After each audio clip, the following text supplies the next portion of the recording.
జగన్ కళ్ళ ప్రకారం అభివృద్ధికి ఒక మచ్చు తునక, ఒక చక్కటి గీటురాయి. ఆంధ్రప్రదేశ్ రోడ్ల మీద పాలు పోస్తే ఎంత క్లీన్ గా ఉంటాయంటే మన గిన్నెల్లోకి పాలు ఎత్తుకోవచ్చు, అంత క్లీన్ గా ఉంటాయి. చక్కగా శుభ్రమైన రోడ్లు, గుంటలు లేని రోడ్లు, తెల్లటి పాలు పోసినా కానీ తిరిగి మన గిన్నెలోకి ఎత్తుకోవచ్చు. అది వైసీపీ నాయకుడు చెప్పేది.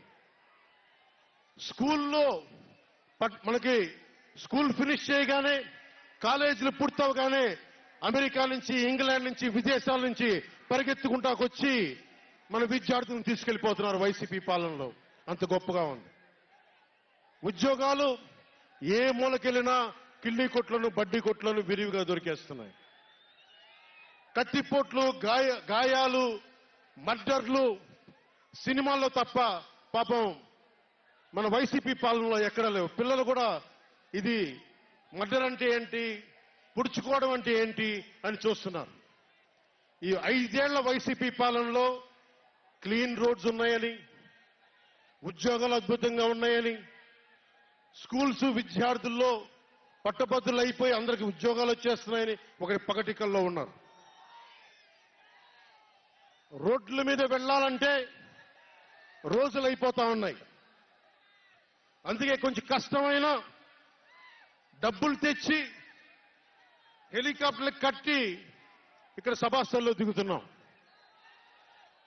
ఓజీలో వచ్చే remuneration,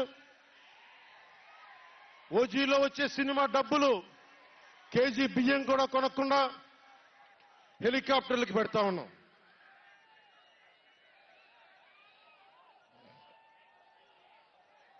behind every great fortune there is a crime అని ఫ్రెంచ్ రచయిత బాల్జాక్ అంటారు. ఏ కష్టం చేయకుండా అర్ధాంతరం నడిమంత్రపు సిరి వచ్చినప్పుడు దాని వెనక ఒక నేరం ఉంటుంది.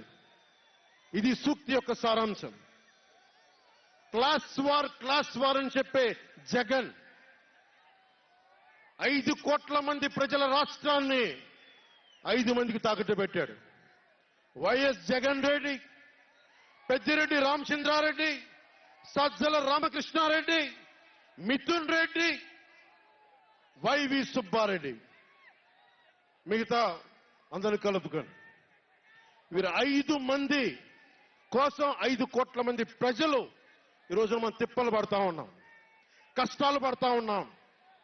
ఉద్యోగాలు లేకుండా యువత రోడ్ల మీదకి వచ్చినారు ఈ రోజున.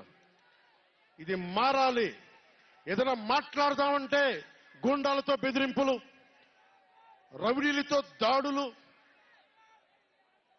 ఇదే చెప్తా ఉన్నాను జన సైనికులకు కూడా.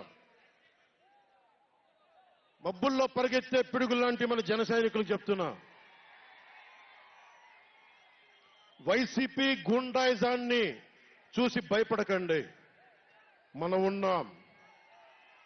ఉద్దండుడైన రాజకీయ నేత శ్రీ నారా చంద్రబాబు నాయుడు గారు ఉన్నారు.